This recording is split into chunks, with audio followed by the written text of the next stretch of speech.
Good morning, everybody. Thank you for being here. Oh, there we go. We got some video going. Hopefully everybody can see my screen. Everybody can see the screen share that's here. We are going to get started right on time because I know it's Friday. People have things to do. They're working or they're off and they want to get things taken care of. So with that said, we are going to get started. We are here today to talk about managing patients with multiple insurance plans. So basically dealing with secondary insurances, tertiary insurances, anytime a patient has multiple insurance plans. So, a couple things real quick. Please, if you have questions, don't hesitate to type them into the question and answer or into the chat. It's easier if you do it in the Q&A because then I can keep track of what I answered and what I didn't. But if you put it in the chat, I'll get to it as well. There will be a recording of this webinar available starting tomorrow.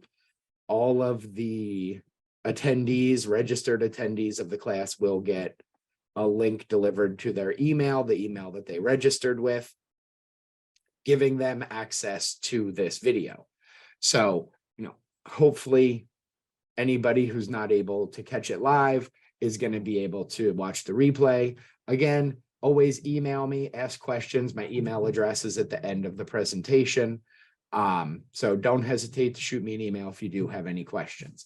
So, we're going to get started managing patients with multiple insurance plans. So, there's a number of different types of plans. And it's important to know and understand the different types of plans because they coordinate differently. It answers questions about who's the primary, who's the secondary. A lot of those things we can figure out. And even if the insurance companies say, we don't know, we're not sure who the primary is. We're not sure we're primary and the other one says they're primary. By knowing what the rules are and what type of plans there are, we're able to determine that so that we can at least try and make more accurate treatment plans, estimate out of pockets more accurately, and also we know we're doing the right thing when we're billing, even when the insurance companies don't always know what they're doing themselves. So, lots of different plan types. There are commercial plans through current employers. Then you could have an employer plan through your spouse or through a second job. There's a lot of confusion about that because there are some companies that provide benefits to part-time employees. So if you have somebody with a full-time job and then a part-time job, it's potential they could have two insurance plans for which they are the subscriber. So that is very possible to happen. Self-funded plans through employers. And there's a lot of confusion about what a self-funded plan is. A lot of people think, well, the patient went to their insurance agent and they bought this directly. So that's a self-funded plan. They bought it through their agent. It's not part of an employer plan, but that isn't what a self-funded plan is. A self-funded plan means that the employer pays the claims. So a typical insurance plan, I have MetLife dental insurance for all of my employees here at my office. We pay MetLife $87 a month per employee. Anybody goes to the dentist, MetLife pays the claim. They deal with processing the claims. We, utilize the MetLife network. And MetLife deals with everything, including paying the claims. They pay the claims out of those monthly premiums that we pay. With a self-funded plan, and you'll see this with larger employers, self-funded plans means that the employer pays the insurance company a much lesser amount. It could be 10 to 15% of what they would pay for a normal plan. They are using the network of the insurance company The insurance company is receiving the claims, processing them according to the plan requirements. And then at the end of the month, they send a bill to the employer for the cost of paying all the claims. The insurance company pays them, but they get that money from the employer. Walmart is a perfect example of a self-funded plan. The employer is actually the one paying those claims. Now, the problem with self-funded plans is they are exempt from all of your state laws. So if your state has a non-covered services law, it follows the never ever rule. If your state has a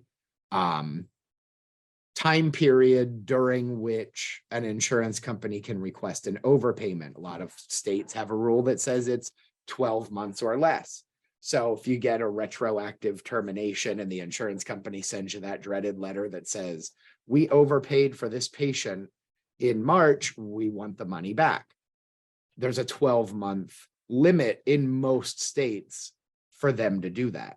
However, self-funded plans, those state laws do not apply to. So they could literally, I've seen them 4, 5, 6 years later requesting a refund for an overpayment. And that is perfectly acceptable if the plan is a self-funded plan. But that's going to come in important later on when we start talking about figuring out reimbursements and doing adjustments and overpayments and all that fun stuff. Self-funded plans will be key. So you have to know if a plan is self-funded or not. Then we have COBRA plans. Hopefully everybody's familiar with COBRA. That is when you leave an employer, you pay a specific amount for COBRA coverage to the employer. It's usually much more expensive, but you're continuing your previous coverage through your previous employer. You're just paying for it out of pocket. So it's still an employer plan. It's just a COBRA plan through a previous employer that you're paying for. Retiree plans, we're all familiar with those.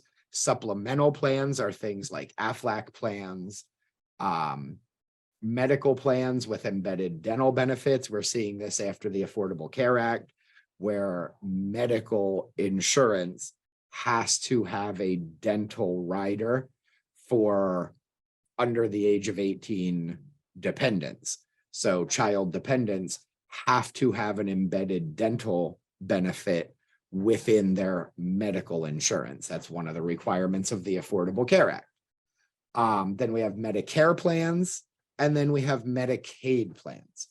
There are 2 types of Medicare plans. There's the standard Medicare benefit, and then there is, which doesn't really cover a whole heck of a lot of dental at all.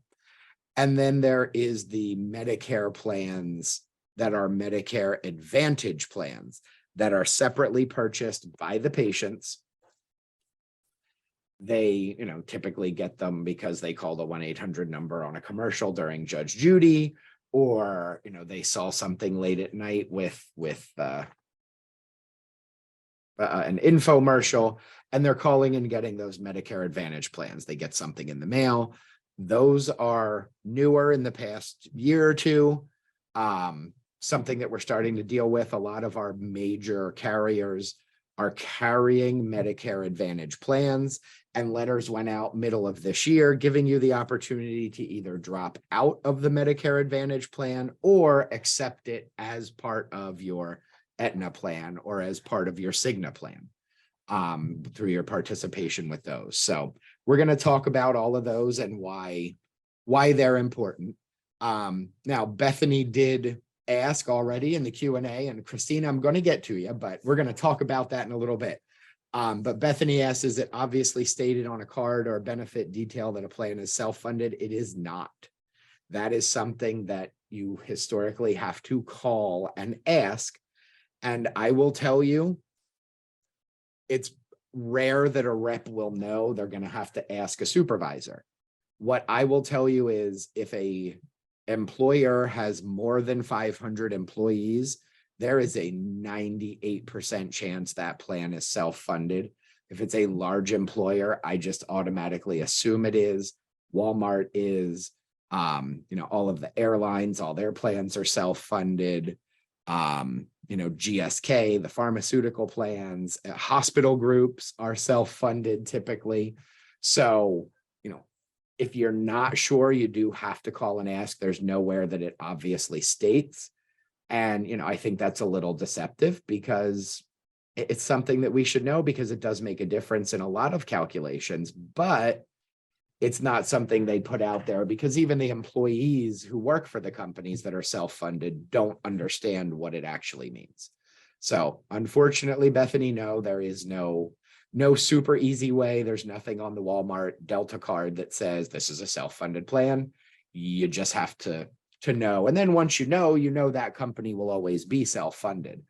But, anybody with that plan is going to be self-funded. But if it's your first patient with that plan from that employer, you are going to have to double check if you're not sure. So, those are the types of plans. Now we move on to the different types of coordination, because this is a huge question that we see in the Facebook group all the time is what if a plan coordinates this way, or they don't coordinate, or they do coordinate, or they have, different types of coordination. A traditional coordination of benefits. This is what we think about when we think about how secondaries used to be 15, 20 years ago. If a patient had two plans, they have 50% coverage for a crown, the primary would pay 50%, the secondary would pay 50%, and the patient would have no out of pocket. That's a traditional coordination or non-coordination of benefits even.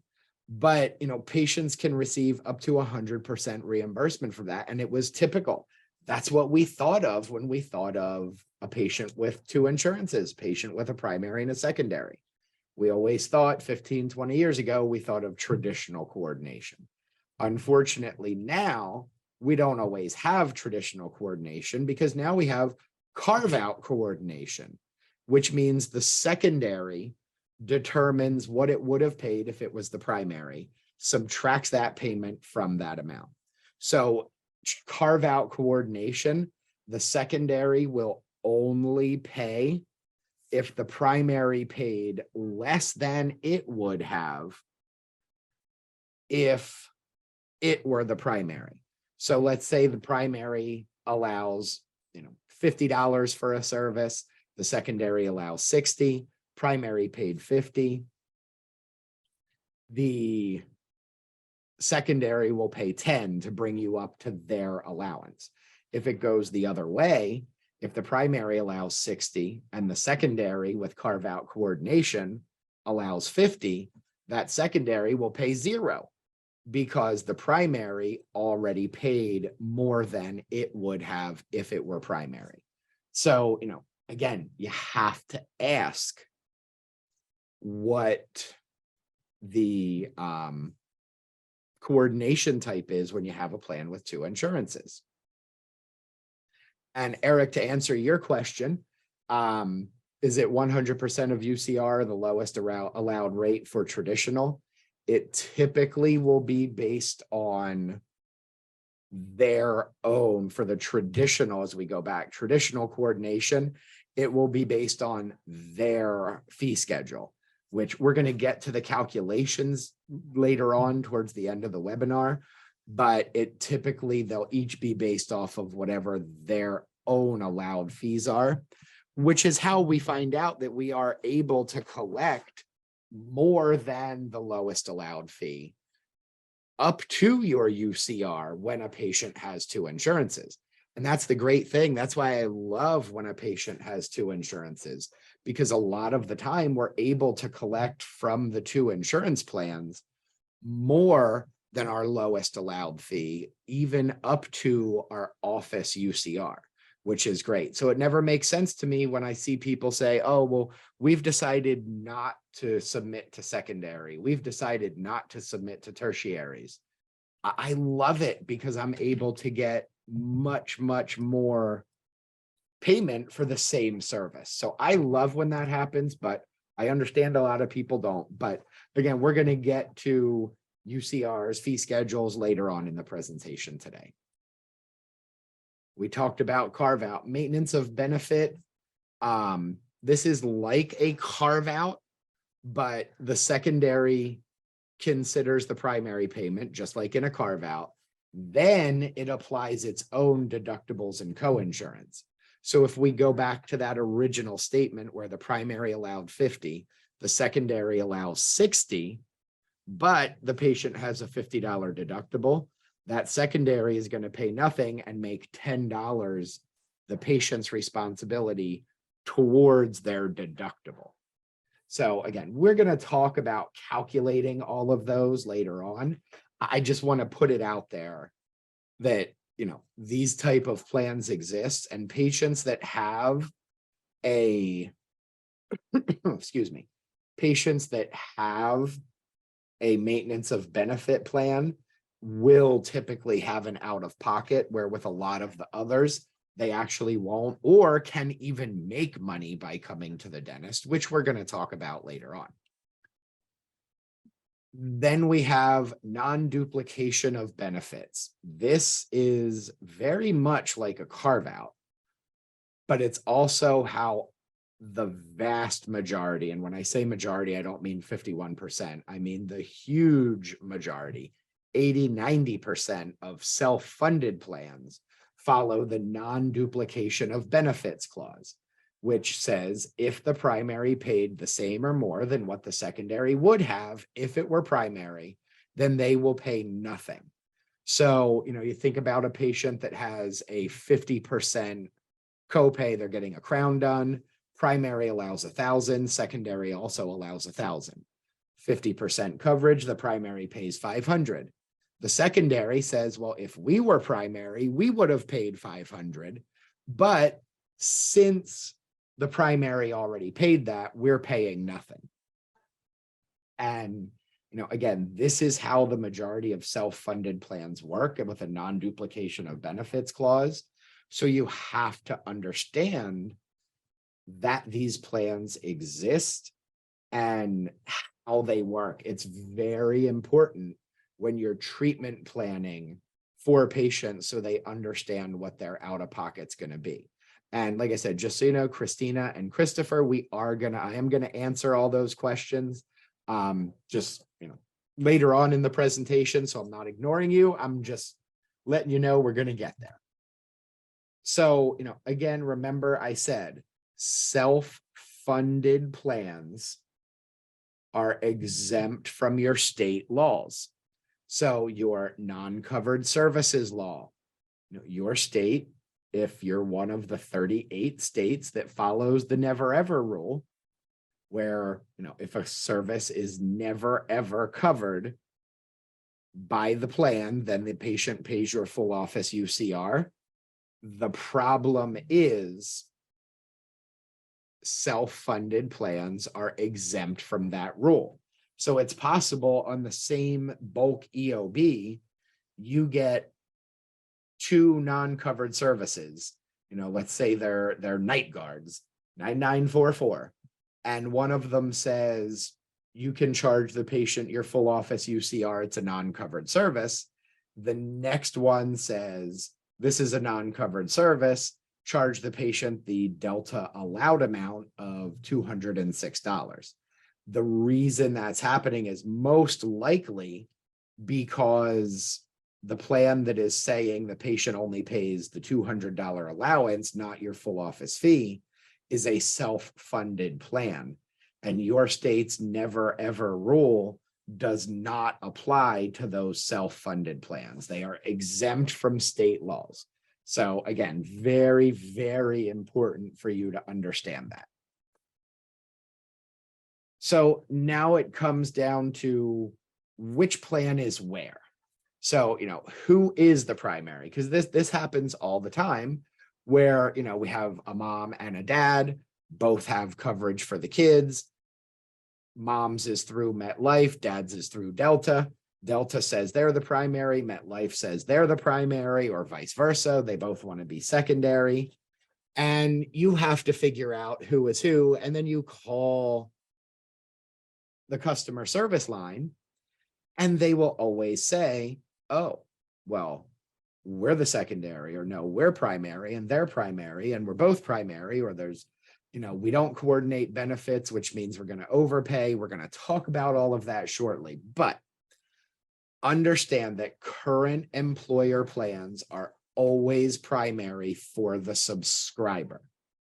If that subscriber has two current employers, like that employee who has a full-time job and a part-time job, and both offer a dental benefit, the policy that was in effect first will be the primary, and the newer plan will be the secondary. So even if, let's say that person has worked their part-time job for 10 years, has had the plan since 2012, they start a new full-time job, and your natural assumption for a lot of people would be, well, the full-time jobs policy is their primary. But it's not, because they just started their new full-time job in January of this year. So that means that the part-time job 10-year-old plan is the primary over the full-time job newer plan, because it's only a year old. So it goes by the effective date of the plan when a subscriber has two policies for which they are the subscriber. Remember, these current employer plans are always primary over COBRA. They're primary over retiree plans. So if you have a patient who retired from the federal government and has the federal, VIP, the Fed VIP, Blue Cross Blue Shield plan, that is always primary. It is always primary unless they start working for another employer who is their current employer. Then that current employer plan will become the primary. The retiree plan will be the secondary. And then there, any additional dental plan through the Fed retiree program, if they purchased an additional one after that, then that will be their tertiary. So, you have to understand that. Dependents, when dependents are covered by two plans, primary is typically determined by the birthday rule.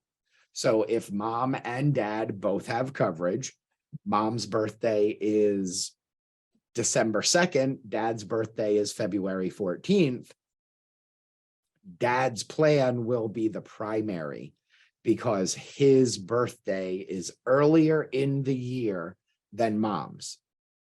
Now, divorce decrees, custody agreements can override the birthday rule. When that happens, do not involve yourself.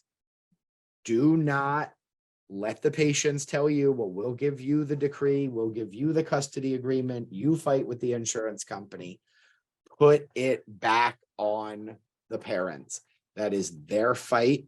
It is not your fight. I never, ever, ever want to see a divorce decree or a custody agreement unless it specifically states that, one of the two parents is not allowed access to records, is not allowed to know when appointments are. Maybe there's a PFA, a protection from abuse order. In those scenarios, I absolutely need to know that. But as far as dealing with insurance, that is not our job. That is their job to let the insurance companies know what the court has ordered. They have to deal with that, not you. Please, please, please don't involve yourself. But now here is what I will say. This typically has been done by calendar year. So dad, who may be born in October, is 5 years older than mom, who's born in March. So when it's done like that, mom would be the primary for the children because her birthday is earlier in the year. However, Guardian has started doing it by year. So even though dad's birthday is October 10th and mom's is March 14th, because dad is a year, 5 years, 10 years older than mom, he's going to be the primary because they do the birthday rule by year, not just by month and day. So again, right now, that's just Guardian that's doing that. It's throwing a lot of wrenches in the system, but something to definitely be aware of is that is happening, and you have to know exactly what's going on with that. Because again, it gets very confusing when both insurances are telling you they're primary. And that could happen if one of them is Guardian and mom's birthday is March of 1980 and dad's birthday is October of 1979. MetLife is going to say, we're the primary, mom's birthday is March. Guardian is going to say, no, we're the primary because dad's birthday was a year before mom's. So that's where a lot of the confusion can come in for those as well. So you always have to ask which birthday rule they follow. Is it month and day, or is it month, day, and year? So the next type of plans, when we're figuring out what's what, is when one of the policies is a medical policy. Medical, even a medical rider, will be the primary over any dental plan. So this is what makes it where it's possible for a child to have 4 plans. They'll have their primary medical, their secondary medical based on the birthday rule, and then their primary dental and their secondary dental also based on the birthday rule. So the problem that we run into here is that I don't know very many softwares that allow 4 policies to be entered for the same patient. EagleSoft will allow 2 plus a supplemental, a third one. Dentrix doesn't like dealing with 4 insurance policies. It makes treatment planning impossible. There's just a whole process to it that is impossible to figure out with our current software. So then you get into the position where you're either manually creating a claim for that 4th insurance, you're printing one out and then whiting out information and changing it. It can become a headache, but unfortunately it is something that, we have to deal with. And I actually, like I said, I love when a patient has multiple insurances, because then I can typically, not every time, but a lot of the time I can collect more than the lowest allowed fee. And I love that when I'm in network. If I'm out of network, it doesn't make a difference to me, because, I'm getting paid my full fee no matter what. But if I'm in network, I love when a patient has multiple plans because I can get paid more. It's a little more to deal with, but it shouldn't be that difficult that it becomes something that's not worth doing. Submitting claims, multiple plans, the hard part is figuring out the treatment plan. But once you know how the plans are going to pay you, it becomes much, much simpler. But, dealing with the multiple plans, we do have to do it. Now, on that line, one of the things I do want to say, because I hear this all the time, we are in network with everybody. We're, a big PPO office, but we've decided we're only going to submit primary plans. We're not going to submit secondary plans. The problem with that is every single contract you have signed to go in network with an insurance company states that you will submit the claims. So, even if it's a secondary, a tertiary, a 4th policy, whatever it may be, if you are in network, you have to submit the claim. And, a lot of the times it gets even harder if you're out of network with the primary, but in network with the secondary. It can become very, very difficult to get the EOB if you don't accept assignment of benefits from that primary out of network insurance company. Delta Dental in a lot of states will not pay an out of network provider. The EOB goes to the patient along with the check. You now have to chase the patient down to get a copy of that EOB in order to submit it to the secondary, but it's the only way you can. But the problem is your contract with the insurance company also says you will not collect any more than the patient's estimated out of pocket. So, this is where a lot of offices get in trouble. And this is kind of off of our intended purpose today, but that's unfortunately how I work. I talk about what we want to talk about, but also about other things as well. I see a lot of offices that say, well, we're going to charge a $200 reservation fee. It's not a no-show fee, but if the patient doesn't show up, then we're going to keep that as a failed appointment fee. If you are in network with the insurance company, you can't do that.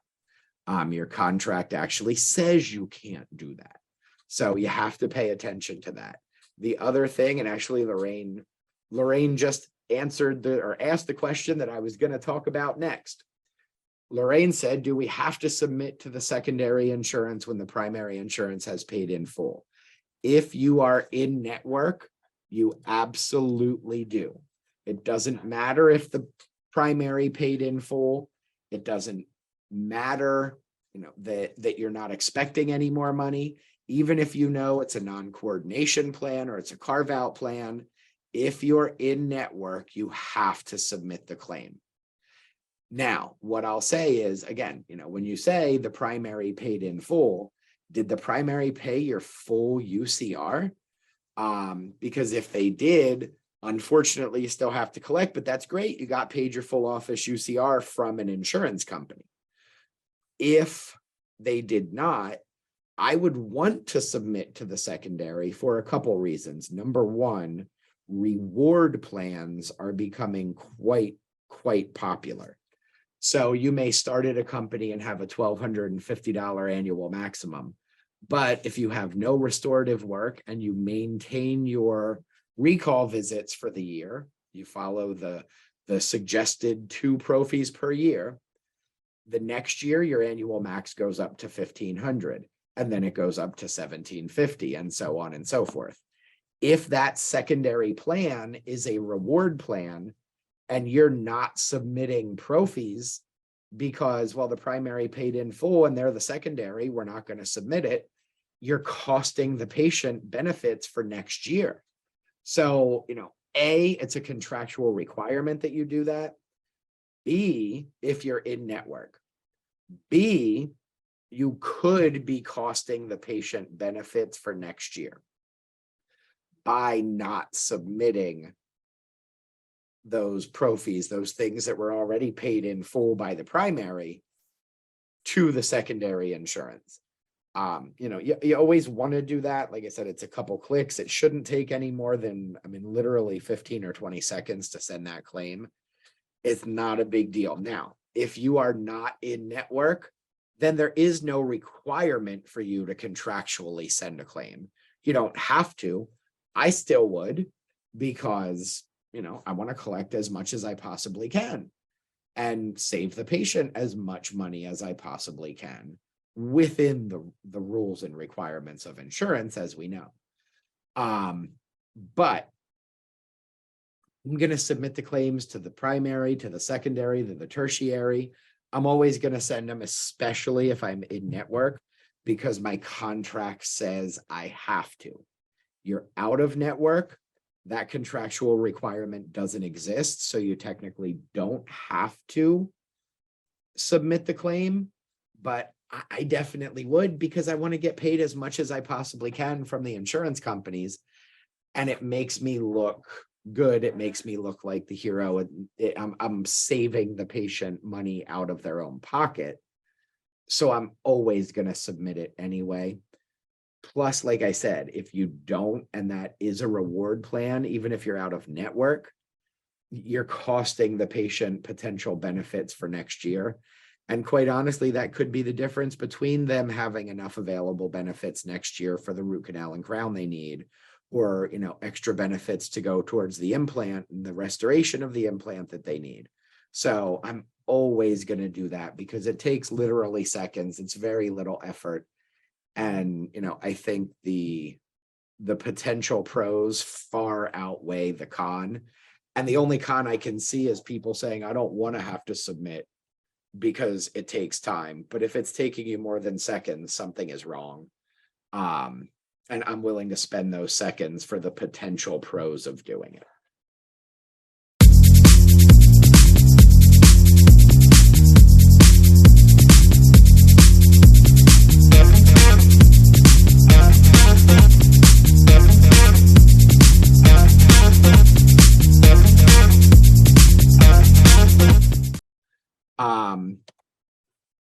So now we go back to here. So, Medicaid plans are always the last insurance to pay. Please know this is not a Medicare. This is a Medicaid. Medicaid plans will always be the last in line to pay. They are behind commercial insurance. They are behind current employers. They are behind COBRA coverage. They are even behind Medicare Advantage plans. They are behind everything. So Medicaid plans are going to be the last in line. Medicare plans are always going to be second to any commercial plan. Remember, commercial plans include COBRA, include the COBRA plans. The Medicare plans are secondary to all commercial plans. And here's something that people don't think about. When I say Medicare plan, I don't mean Medicare Advantage. I mean the Medicare plans. Medicare Advantage plans are considered commercial plans. So if a patient has, and you're a provider that's in network with Medicare, let's say you do a lot of work at, nursing homes, assisted living facilities, and you are a Medicare provider, that Medicare Advantage plan will be the primary. The Medicare Direct plan will be the secondary always. And then retirement plans are secondary to a Medicare plan, because in that scenario, Medicare is considered their current employer. So the retirement plan, if there's a union retirement plan or a federal retirement plan, is going to be secondary to Medicare plan, including the Medicare supplement and the Medicare Advantage plans. So before we move on, I want to answer a couple of the quick questions that came through. Christopher answered your question. Can you have the patient pay their portion of the primary insurance and reimburse patient whatever the secondary pays? If you are in network with the secondary, you cannot. You are only allowed to collect their estimated out of pocket.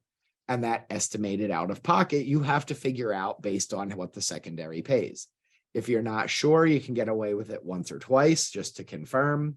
After that, no, you can't do that. Plus, quite honestly, spending all that time sending out refund checks. I mean, I'd rather be the office that sends refunds instead of bills. However, it's a lot of stress and aggravation, because if they paid with a credit card, then you have to refund it to the credit card. You can't write them a check. If they paid by check, then you got to mail them a check. If they paid with an HSA and now it's a new year because they paid in December, you have to refund back to the HSA. That's going to cause a lot of problems. So, while I do want to be the office that refunds, there are specific times when I'd really rather not do that, especially if somebody's using an HSA card at the end of the year to pay, and I know I'm going to have to reimburse that card next year. Because if somebody pays with an HSA and you refund money directly to them, that's tax evasion, because they're not paying income tax on that HSA funds and you are a participant in that, and it's just a mess. So not something I'm interested in getting into. Vicky asked 2 questions. Will the slides be available after the webinar? The entire webinar is being recorded and it is going to be uploaded, and a link will be sent out to the video of the replay to every registered attendee. So you'll get that with whatever email address you registered with. That'll be there. And, if you, excuse me, if you really wanted to, you could just go through slide by slide on the video to check that out, mute it so you don't have to listen to my voice, and you'll be good to go. Vicky also asked, the insurance company will ask for court order to process the claim to determine who's primary, secondary. Is that okay? Absolutely. They're allowed to ask that. But I wouldn't be the one providing it. I would make sure the patient, the parent, is the one who's providing that to the insurance company. A lot of times when you get an EOB in the mail that says, we have requested information from the subscriber, we're waiting for that to process the claim.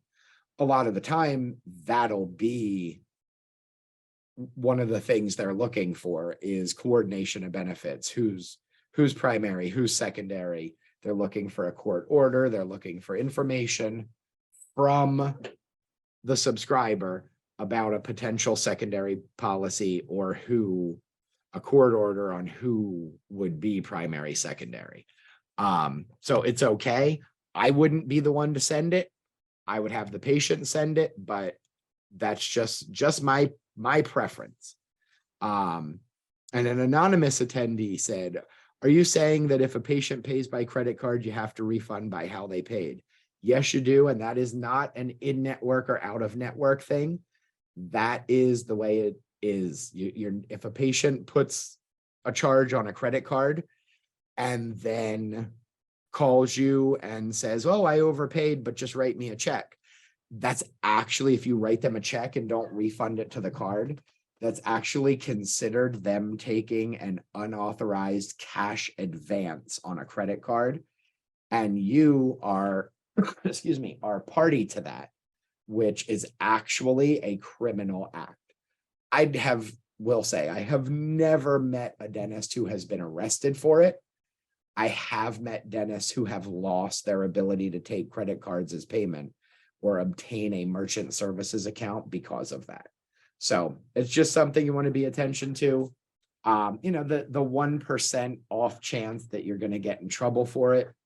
Again, to me, it's just not worth the aggravation. You paid by card, you want a credit, bring your card back in, we'll swipe it and do it. If your merchant service processor doesn't have a web portal where you can log in and refund it to that exact card that way. And I use merchant processors. I use merchant accounts that give me that ability. So the patient doesn't have to come back into the office. I can go on the web portal, say, oh, you paid $250, I have to refund 120 of it. I can look at my list of transactions online, find it, refund 120 of the 250 back to the original payment method, and they're good to go. So yes, anonymous, I am saying if a patient paid by credit card, you refund by credit card. Absolutely. That is absolutely what you do.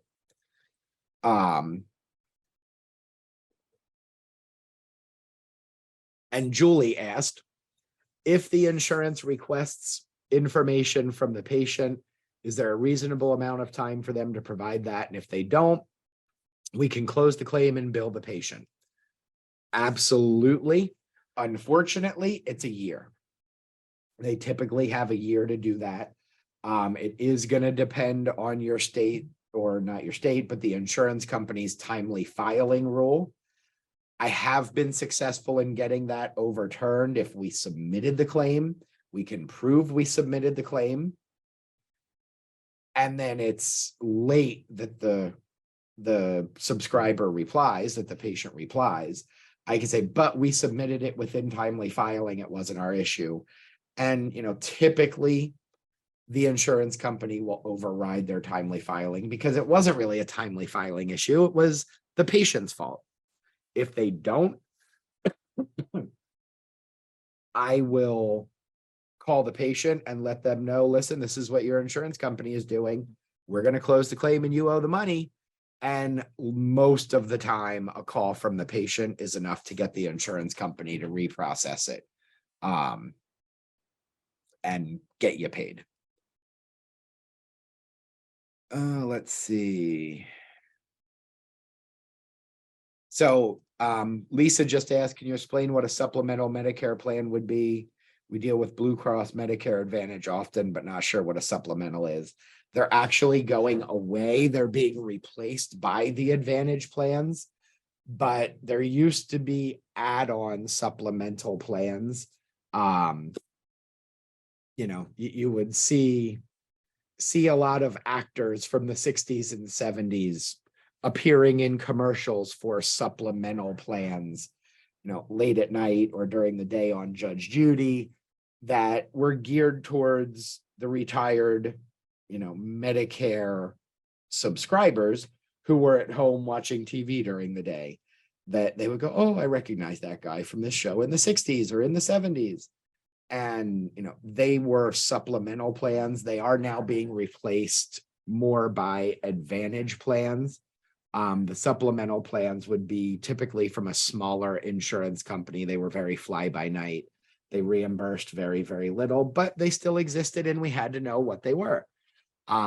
As we move more into the Medicare Advantage plans, those supplementals are becoming less and less of an issue, because it really was like an AFLAC plan, but geared towards Medicare recipients. And, quite honestly, most of them were a big ripoff, so it wasn't worth dealing with. But, they're going away, but they're not gone yet, if that makes sense. So I am going to get to the other three questions as we go through the process. And actually, the next slide answers Laurel's question. Should you always file your office fee or file with the fee schedule for the insurance company? You should always submit your full fee on all claim forms. Never network fees, never the allowed fees, never the balance after a primary has paid. Always submit your full fee. Now, if you're a member of my Facebook group, the Dental Billing, Coding, and Insurance Academy, you will know the only time you do not submit your full fee on a claim form is when you plan to give the patient a discount. If you're planning to give the patient a discount, then you have to reflect that discount in box 31 of the claim form, writing a little statement in the remarks section of the claim saying, we're billing $1,500 for the crown, but patient will not share in copay responsibility in the remarks section, does not meet the legal requirements, because the amount that you put in box 31 on the claim form is supposed to be the amount you intend to collect. Now, just for easing your mind, the reason you put those discounted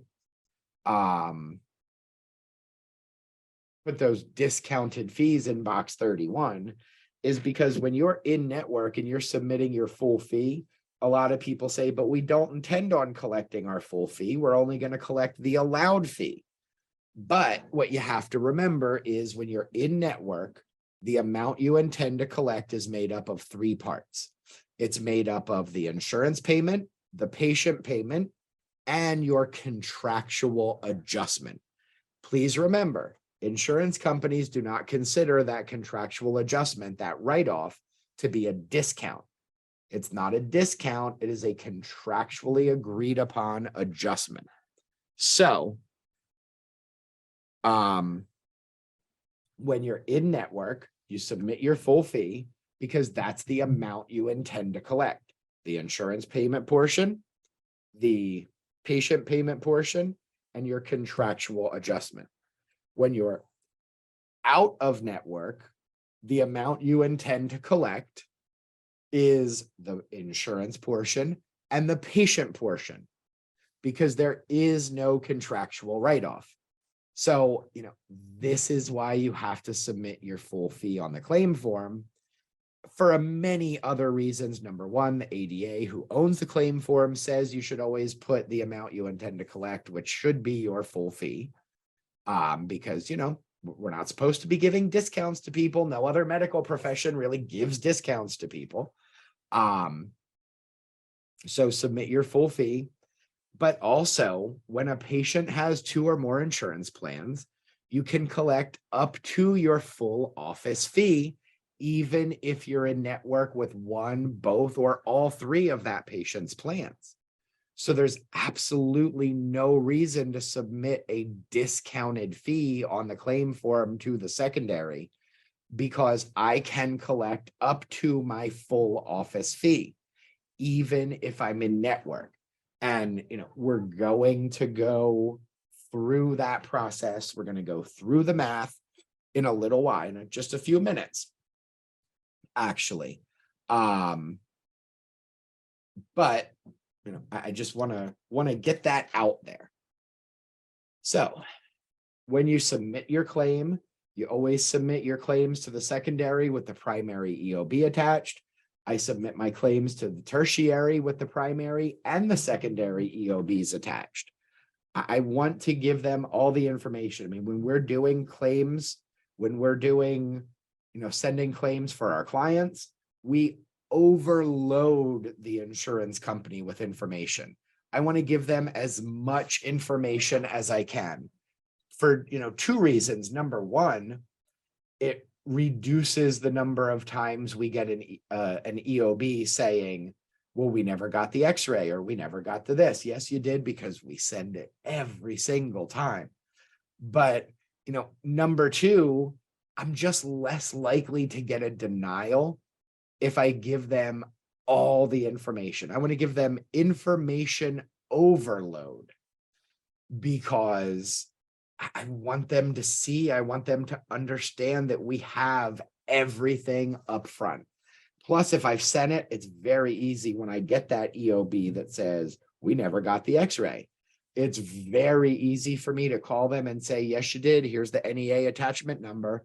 And magically they find it all of a sudden. So it saves us time, it saves us energy, and it saves us money in the long run, because we're giving them everything. We're giving them information overload in order to get that claim paid on time the first time. So now, Amy just asked a question, talk about entering the secondary fee schedule, said not to enter it. That is correct. You never do adjustments for a patient that has 2 or more insurances when you're posting primary payments. I remove the fee schedules.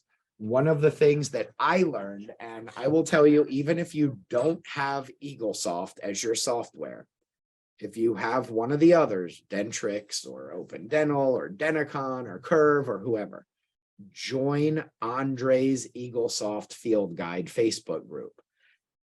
Some of the EagleSoft questions probably won't apply to you, but there's a lot of system type things that he talks about that I love. And I learned this from Andre, which is when a patient has 2 plans, you have to have 2 instances of that plan in your system. So let's say we know, Microsoft plan number 2. We have a patient with that, but then we also have a patient with that has a secondary. So I'm going to put Microsoft plan B1 and plan B2. Plan B1 is going to be for a patient that does not have a secondary insurance. I'm going to attach my fee schedule in the employer window, in the plan information, whatever your software calls it. I'm going to link the fee schedule. So even though when I do the walkout, I post that to the ledger, it gets posted to the ledger as the allowed fee, not as the full fee. So my production reports at the end of the day are more accurate and giving me, it's great that I did a crown for $1,200, but insurance only allows $800. I'm in network. I didn't really produce that other $400. It's fake money. So, I want my fee schedule attached so that I can see on the end of day report, I didn't produce $1,200, I produced $8.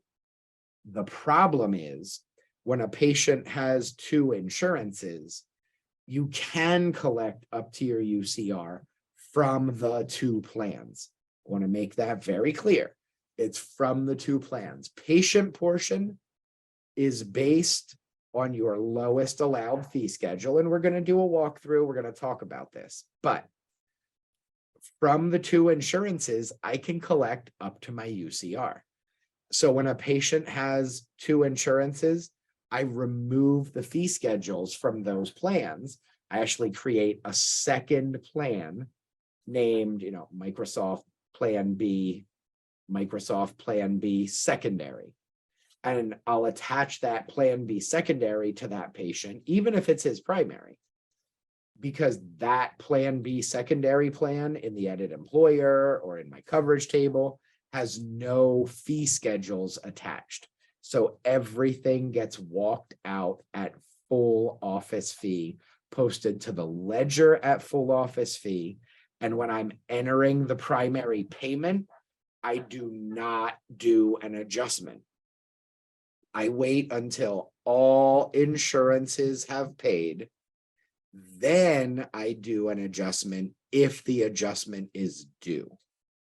So do not do adjustments when you're entering primary payments and then sending it off to secondary, because this is what happens. And then, people post that fee, people post that discounted fee, the allowed fee from primary onto the ledger. The secondary has a carve out or it's traditional coordination. Now it looks like the patient has a huge credit when they actually don't. So, then it becomes a mess, because now you have to go back through and audit 1, 2, 3, 4, 5 years. And then it gets worse because you've collected a copay from a patient when actually the two insurances paid more than the lowest allowed fee. The patient owed nothing, but you've collected that. Now you could be 2, 3, 4 years out and have to either refund the patient, or you have to turn that money over to the state Department of Treasury, to their unclaimed funds division. And that becomes even more of a mess. So, this is how I do it to stop the auto adjustments. Create 2 plans for the same group. It's the exact same group. Just one is named Microsoft, one is named Microsoft 2. Patients with only the one plan, normal settings, fee schedule attached, Microsoft. Microsoft 2, patients that have dual insurance. Everything is the same, the group number, the percentages, the coverage, everything, except there is no fee schedule attached. That way, I'm not automatically doing those adjustments. Is it a little more work? Yes. But if you're anybody who's ever had to go back and audit an account for a patient with multiple insurance plans, because, we were doing adjustments, insurances were traditional coordination, we've got overpayments, and now all of a sudden we're a year in, and this patient has a $3,200 credit. How did this even happen? Well, some of it may be you've overcollected from the patient. Some of it may be one of the plans is self-funded. And some of it, and the patient's actually going to be owed that money. And some of it may be you did an adjustment automatically on the ledger. The 2 insurances paid more than the allowed fee. Now it looks like the patient has a credit, even though that technically is the office's money. So, it's really important to stop doing that, to stop. When a patient has 2 insurances, it is so important to stop doing those adjustments automatically. You just can't do it. So Amy asked, before we move on here, I'll hit anonymous again. Missed appointments, canceled Delta shows in the handbook that it's not covered. Therefore, we can charge a fee. You absolutely can. But remember, there are codes for no show and missed appointments. No show, canceled late, the 9986, 9987 codes. So if you're going to charge a fee, you use those codes to charge it. You still do have to submit them to insurance if you're in network. And then, typically that'll be a non-covered service and the patient will owe your full fee. Unless it is self-funded, but most, even the self-funded plans, 9986 and 9987, they will allow you to charge whatever your fee is. The key here is if you're going to charge those, you have to charge those consistently. You can't just charge Delta patients for no-shows. You have to charge everybody, including cash patients. So if you're going to use the 9986, 9987 codes, you have to use them equally across the board. If you're not going to use them, you don't have to, because you're not using them. But if you are, they have to be answered equally across the, or I'm sorry, billed out equally across the board for everybody, no matter what insurance they have, including Medicaid. If you're in network with Medicaid, you're supposed to be billing out those 9986, 9987 codes, because the Medicaid offices want to know if a patient is consistently no-showing for appointments, because they can actually lose their coverage. They can lose their benefits if they are. So make sure you are using those. And Amy asked, what if the primary is medical and only covers preventative? I still submit everything. I get the denial showing it not covered, then send that to the secondary. I'm gonna submit everything I do to every plan, no matter what, because you also just never know. So, if the primary is medical, only covers preventative, and you don't submit a filling to them, when you go to submit it to the secondary, most of the time they're going to say, well, we want to see the primary EOB. Well, this isn't covered for the primary. Show us an EOB that says that. So I'm going to submit everything every time, no matter what. Oh, and she said, sorry, should you enter the secondary fee schedule? Nope, I enter no fee schedules when a patient has multiple insurance, 2, 3, 4 insurances. I don't link any fee schedules to those patients because I want to do the write-offs myself. I don't want the system automatically doing it, because it will never get it right. No matter what, it will never get it right. So let's see here. Primary pays, they send a secondary. Which provider adjustment should I do? I typically do the primary as, so, if I have primary Delta, secondary MetLife, and there is an adjustment due, I will typically do it as the primary adjustment. So the Delta adjustment as the adjustment type that I pick. That's just my preference. There really isn't a right or a wrong answer to that. I just prefer to do it that way because, that's their primary. So that's the one that I'm going to really track when I'm evaluating who I'm going to be in and out of network with. I'm going to track their primaries first and foremost. So next question is about ortho, because after we're done answering these questions, we are going to move on and we're going to look at the spreadsheet that we have and do some actual math examples. So, next question, we have a patient with dual Delta dental PPO, standard coordination of benefits, both in network.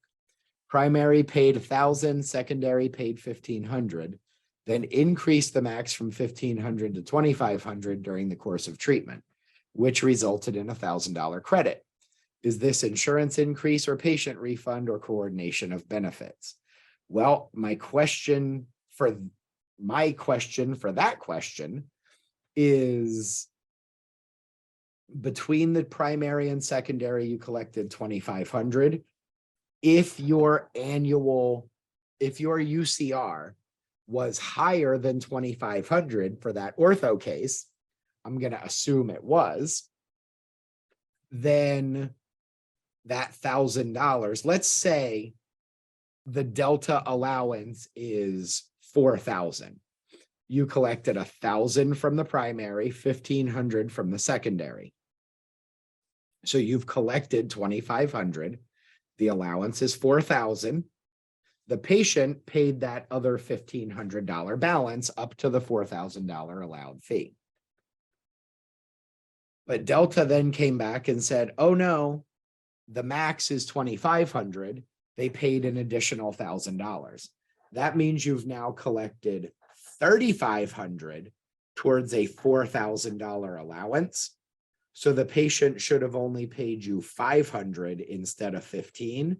That $1,000 overpayment does go back to the patient, assuming they paid more than $1,000 or more out of pocket.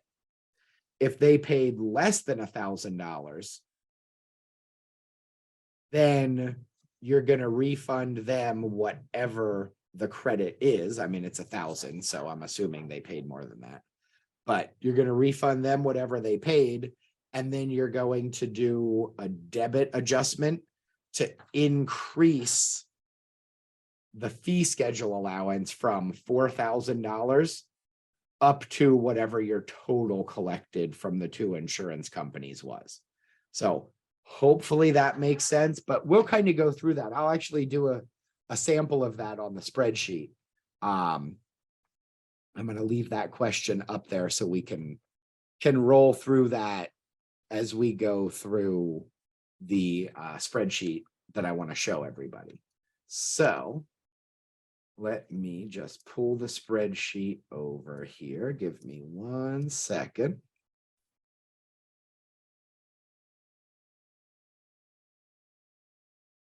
New share. And we're going to look at that. And hopefully everybody can see the screen, see the dual insurance calculator.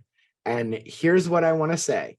The dual insurance calculator, this spreadsheet, is in the Facebook group, the Dental Billing, Coding, and Insurance Academy Facebook group. It is in the group files. Just go into the group files, search by secondary. It will pop right up. It took us a long time to get this spreadsheet to work. I'm not the best with formulas and Excel and whatnot. So it took us a long time to get it to work, but it works. It's accurate. It's perfect 100% of the time when a patient has two insurance plans. So let's look at this example. And, again, this is available in the Facebook group files for download, costs nothing. Download it, use it, enter your information. It will accurately tell you exactly what you have to do every time. So we'll look at this example. Patient had a root canal, a buildup, and a crown. So the office UCR, and we're going to look at this line by line. The office UCR is $1,260 for that root canal. Primary allows $419. Secondary allows $782. The primary paid $409.50, which is 50%. Secondary paid nothing. So what we have to do, because remember, patient portions are based on the lowest allowed fee. So even though secondary paid nothing, they allow $782. So to figure out what the patient portion is, we have to take what the primary paid and subtract that from the lowest allowed fee. The lowest allowed fee here is the secondary fee of $782. So $782 minus $409.50 is $372.50. That's the patient portion. And I'm going to do an adjustment, a write-off of $478. So in that example, I'm collecting $409.50 from the insurance. I'm collecting $372.50 from the patient. That is a collection of $782, which is the lowest allowed fee. $782. I'm in network with both. And I'm writing off $478. Hopefully that makes sense. We'll go through it again with the buildup. Okay. Office UCR for the buildup is $240. Primary allowance is $213. Primary paid $81.50. Secondary allows 201 and paid nothing. So again, I'm going to take the lowest allowed fee, which is 201, subtract the 8150. And no, it doesn't have to be if both are in network. I'm going to show you that, Cassie, in a minute. But excuse me. I'm going to take the 201 minus the 8150 that the primary paid. The patient owes 119.50. Insurance paid 81.50, and I'm writing off $39, which is the difference between the 240 and the 201. So now we'll do one more, and then I'm going to start doing some changes. The Crown, 2740, office UCR is 1175. Primary allows 905. This is a carve out. So primary allows 905. 905, 50% of that would be 452.50. However, we're going to assume now the patient has a $50 deductible. So we take 905, subtract 50, that's 855, and then multiply that by 50%. Insurance primary paid $427.50. Secondary only allows $877. Also has a $50 deductible. They paid $413.50. So a lot of people will look at that and say, and yes, Trisha, it will work the same for 3 insurances. We just have to add another tab.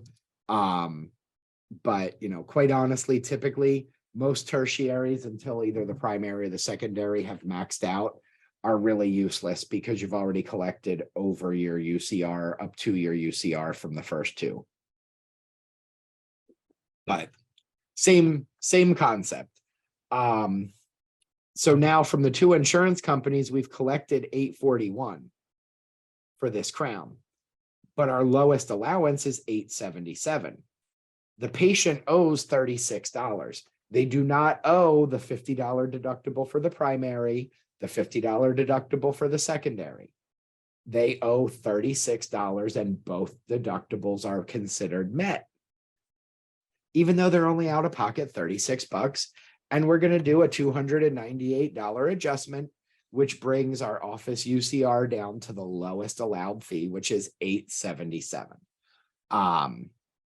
So I've collected $877 for the Crown. That's the lowest allowed fee. $841 from the 2 insurances and $36 from the patient. Fantastic. It works. The patient's happy. Their deductible is considered met on both plans, and you are good to go. So now let's go up to here, and we're just going to change this to ortho just for an example. And we'll get rid of these. So somebody had asked earlier about ortho. Office UCR we'll say is $4,000. Or no, our office UCR is $5,500. Insurance allows $4,000. Our primary paid $1,000 in your example. The secondary allowance is also $4,000 because they're both delta. The secondary paid $1,500. So now we collected $2,500 from the 2 insurances. The patient pays $1,500. That brings us up to $4,000 collected. But now watch what happens if the secondary pays $2,500. Now the patient portion goes down to $500 because the secondary paid that additional $1,000. So that is the important thing to remember there. Dr. Ambari, as you're doing that calculation, that $1,000, because in your original example, the patient would have paid $1,500. As you see right there, the patient would have paid $1,500. However, because the secondary upped it and paid an additional $1,000, Now the patient should have only paid 500. So they are going to get that money back. They're going to get that $1,000 back. That goes right to the patient because they overpaid. You can collect up to UCR, but patient portions are based on the lowest allowed fee. You can collect up to UCR from the two insurances, but from the patient portion is always based on the lowest allowed fee. So Ryan, that answers your question as well. Why are you not collecting the deductible on secondary insurance? If I can go back there and get to there. I am not collecting the deductible, the full deductible, because the patient only owes $36, because I can only collect from the patient up to the lowest allowed fee. I can't collect any more in this example here. I can't collect any more from the patient up to $877. Now, let's look at this, and let's say they actually paid 50%, the deductibles were already met. So this one will be $450, $250, and $877 would be $380. No, wait a minute. This is going to be $438.50. So now, if they each paid 50%, deductible did not apply. You see, I've collected $891, which is more than the lowest allowed fee. So the patient actually owes nothing for that. I've collected more than my lowest allowed fee, and I have a lower adjustment because of that. But the patient portion is always based on the lowest allowed fee. Always, always, always based on the lowest allowed fee. So even if they apply the deductible, even if they say, collect a 20% copay from the patient, if they have two insurances and the two insurances together paid more than your lowest allowed fee, which in this case is $877, they paid $891, the patient will have no copay, will apply no deductibles, nothing is collected from the patient pays $0. Now, let's take this a step further and say they have 80% coverage for, we'll say 70% coverage for a crown. So here they paid $633.50. And here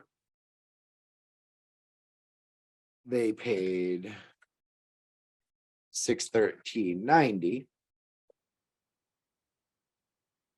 So now I've collected $1,247.40.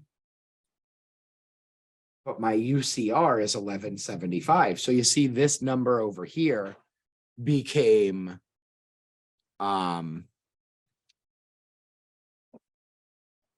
that number over there became a negative number, that adjustment.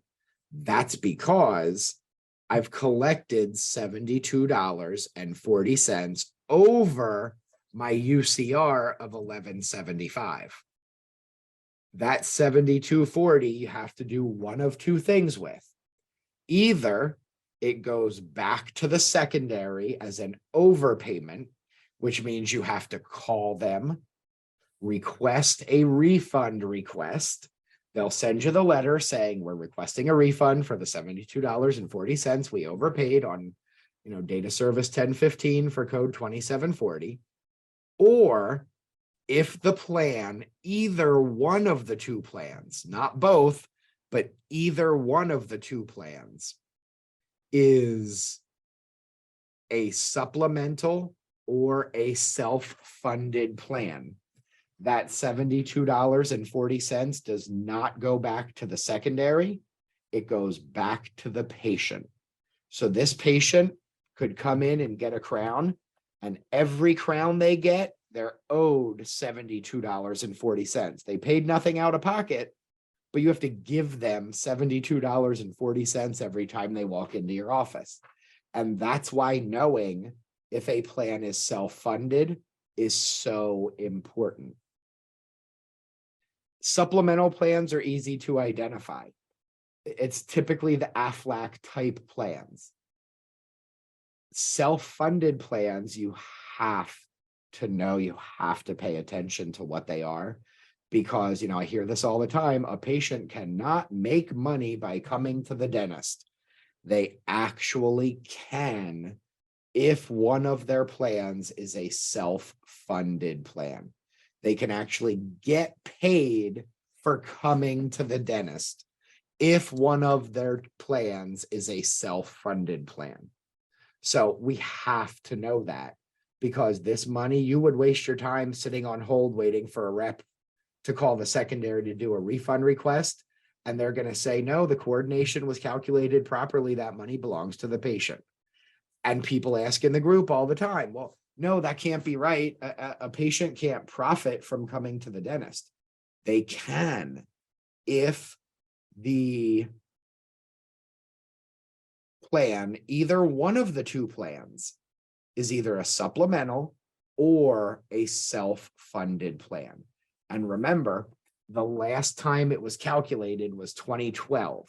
And in 2012, 49% of PPO plans were self-funded. I believe it's closer to 70 now, 65 to 70%. There's no official study in the past 10 years. They'll probably release one next year with this year's data. But I'm going to guess it's closer to 65 to 70. And that's because they've made it so that the state laws don't apply to those plans. So, you know, something very, very important. And, you know, Vicky, we had talked about this a little earlier. I'm not sure if you had hopped on yet or not. It will not say on the card, you have to actually call and ask if a plan is self-funded. Once you know, though, you know, and I will say, like I said earlier, the majority of plans for employers who have 500 or more employees, the majority of those plans will be self-funded. Walmart is a self-funded plan. Microsoft is a self-funded plan. Most health systems, you know, hospital groups, they will be self-funded plans because they're paying themselves. A lot of times, if you work for a hospital, you have to go to that hospital for your health care. The insurance is through them. That's because they're basically paying themselves for the work they're doing. So that's how you tell, that's how you know if it is. Now, remember, like I said, you can collect up to your UCR from the two insurances. If a patient has a supplemental or a self-funded plan, any overpayment over your UCR goes to the patient, so they can actually profit. So hopefully that answered questions. Like I said, you know, please do not hesitate. Download this calculator off of the Facebook group. I will also actually, because it's not there yet, but I will make sure in the next day or so, this calculator gets uploaded to our reference page on our website. So if you just go to practicemechanic.com, click on resources in the upper right-hand corner, I'll make sure this gets uploaded to that page as well in the next day. So, you know, might not be before the end of business today, but sometime tomorrow before the link goes out to the replay of the video, it will be both in the Facebook group file and it will be on the resource page on our website. No, any other questions about that?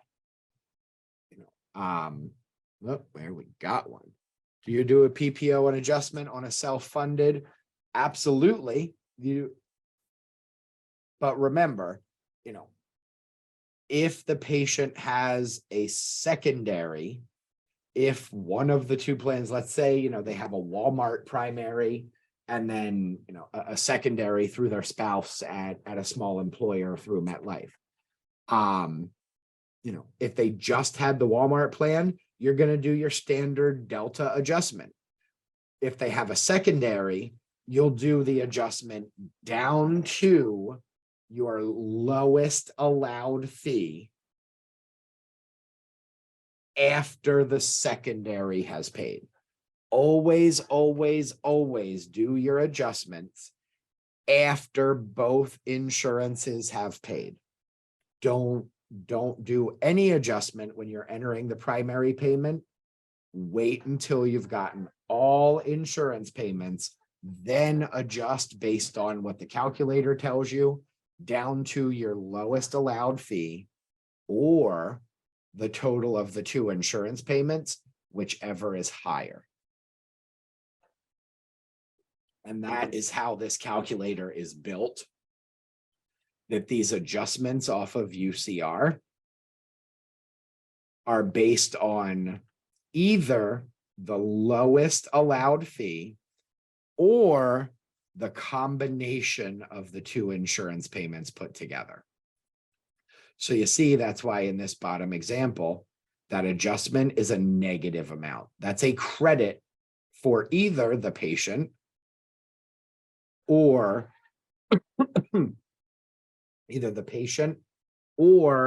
the secondary, depending on if one of the two plans is self-funded or supplemental.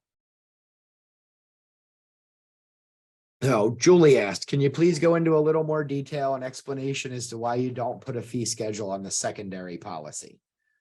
Because I don't always write down to this. See, in this example, I'm not writing down to 877. I'm actually collecting my UCR. So if you put the secondary fee schedule, it's going to walk this crown out and post onto your ledger as 877. But I'm actually collecting 1175. So then when I go to enter that payment, I'm going to end up with an even bigger credit. So that $72 credit, if I take my 1175 minus 877, is 298 plus 7240. So if I had posted the 877, the secondary allowance on the ledger, and I entered these two payments, 633 and 613, the patient would actually have a $370 credit on their account, which they shouldn't. They shouldn't have that. They should only have a $72.40. So that if that makes sense, let me know. But I don't link, when a patient has two insurances, I link no fee schedules, because you don't always do an adjustment. Sometimes you don't have to. And I don't want people get stuck doing credit adjustments and debit adjustments and going back and forth. It's easier to do one adjustment at the end after I've collected from the two insurance companies. So next question, if the two plans pay more than UCR, one in-network PPO, one self-funded, do you still do the in-network write-off even though we can accept up to the UCR? No, you do not. Your adjustment, your write-off is based on the two insurances together. So let's do this. Let's say this is 1260. Insurance pays, our primary allowance is 900. Primary paid 450. Secondary allowance is 900. They paid 450. Oh no, that's wrong. They paid 630. So if I look at this, okay, office UCR is 1260, and it doesn't matter what the code is, but we're using numbers here.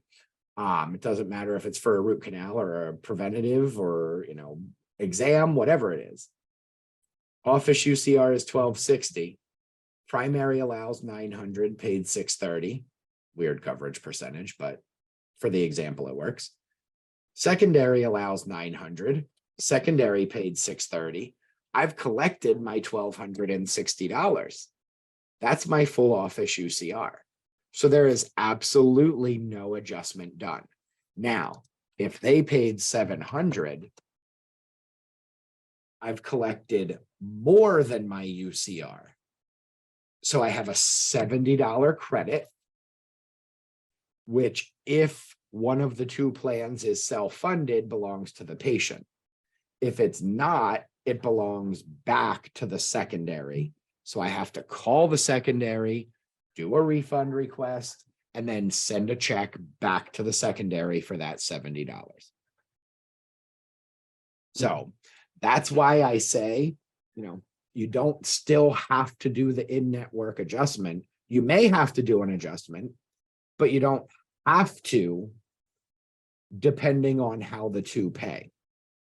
So that is exactly why I say, don't link the fee schedules when a patient has multiple insurances, because it creates too much. Now I have to do a debit adjustment, then there's going to be a credit, then I'm going to have to refund back to the secondary, so that's another debit, or I have to refund to the patient, but they never paid, so I have to write them a check, do a debit adjustment for the $70. It's just much, much easier to not link any fee schedules whatsoever and do all your adjustments after both have paid. Because in this example, Tammy, there is no adjustment to be done. It's a negative. So, you're not going to do a write-off. You're accepting $1,260 between these two plans as your payment in full. So you're collecting your UCR, no adjustment whatsoever to be done. Oh, hopefully that makes sense.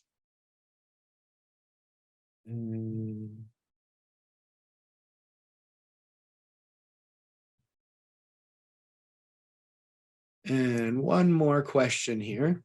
If you treatment plan a patient for an implant crown, give them the contracted fee, but the EOB comes back that it is not covered and shows the full UCR, would you go back and charge the patient that UCR fee difference or honor the contracted fee? I think this is where we're losing money. I know that's where you're losing money. You are definitely losing money there. There is no reason whatsoever to do that. Now, here's the issue. That is something that should have been caught during your verification before you did the treatment plan. You should have known that patient didn't have implant coverage and that it would be at your full office fee. Yes, you definitely should go back and charge the patient the UCR fee, but you also have to think about it a little bit from the patient's perspective. They were quoted one thing.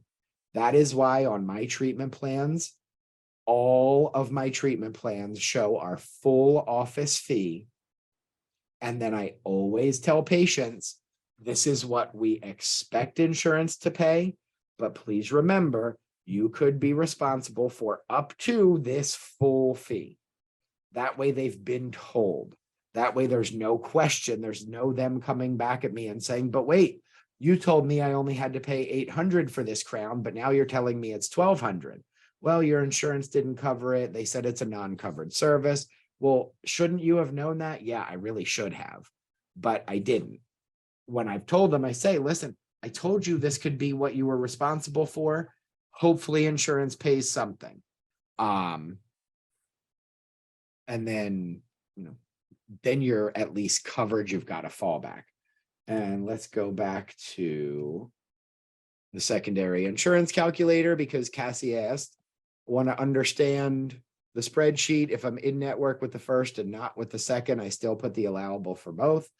If you are out of network with the secondary or the primary, you put the office UCR as the secondary allowance. So that way it still calculates correctly, but it's calculating based on your full UCR because that is the secondary allowance because you're out of network. So there's no contractual write-off. Hopefully that makes sense. If you're out of network, if I was out of network with both 1260, out of network with primary, out of network with secondary, my office UCR is going to be the allowance for both because that's what it is. So in that case, I'm still collecting my full fee, but now let's say that one paid 400 and that one paid 522. Now the patient's going to owe me 388 because their portion is now based on my office UCR, not on a lower allowance. So hopefully that makes sense. We're good there. Let me just put my information up on the screen. So there is my information. That phone number is my direct line. My email address is rick@practicemechanic.com. Please, please, please do not hesitate to shoot me an email, Facebook message, post in the group if you have any questions. Other than that, I thank everybody for being here. If you suffered through the recording, I thank you for suffering through the recording. Everybody have a fantastic day. Let me know if you have any questions. We are always here to help. Thank you, everybody, for coming. I hope you have a great day and a great weekend.